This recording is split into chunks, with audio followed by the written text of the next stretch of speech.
History of Muslim Spain Part 2. How Muslim Spain was lost. It wasn't overnight, but took a really long time for this to happen.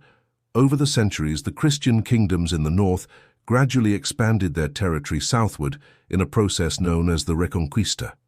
By the late 15th century, the last Muslim stronghold in Granada fell to the Catholic monarchs, Ferdinand and Isabella, in 1492, marking the end of Muslim rule in Spain.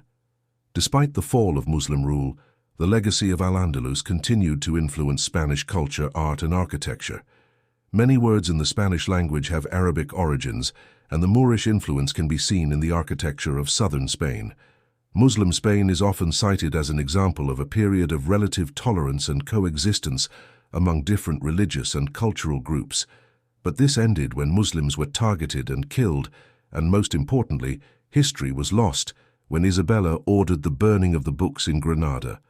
All literature that was gathered for centuries was burned down. It is estimated over 1 million books were burnt. Keeping an Arabic book was a crime. They were forcefully made to change their religion from Islam to Christianity.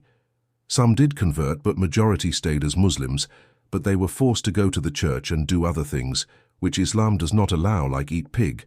The Catholic clergy were given this task, to convert these people by any means necessary. They would go to their homes and see if they were practicing Christianity. They would make them hang a pig in their house and would come in and make the Muslims eat it and drink wine. If a Muslim in Granada was seen to be too clean, he or she would be taken away and interrogated, because one of the greatest signs was that Muslims were very clean and tidy. You would be tortured by the Catholic clergy and confess. The Catholics were given the task to convert the Muslims. There was about 800,000 Muslims left in Spain, 200,000 left to Morocco for safe haven, but many could not leave, and they didn't not want them to leave too, because the Muslims were the ones who were the farmers, traders, etc. Granada would have been empty. The Catholics did get rid of the Jews, though they were exiled, but most of them were killed whilst leaving.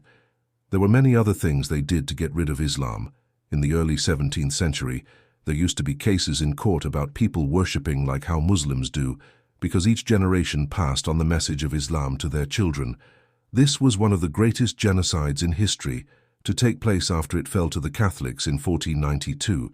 History is sometimes connected, that we don't even see it in front of our eyes. America was discovered the year Muslims were kicked out of Spain. King and Queen Isabella and Ferdinand gave Christopher Columbus permission to voyage the Atlantic, and that's how America was discovered. It is directly linked to the fall of Islamic Spain. The point where Columbus sailed from was the heartland of Islam for centuries. We will continue to discuss more in the next video. Please subscribe for more interesting information.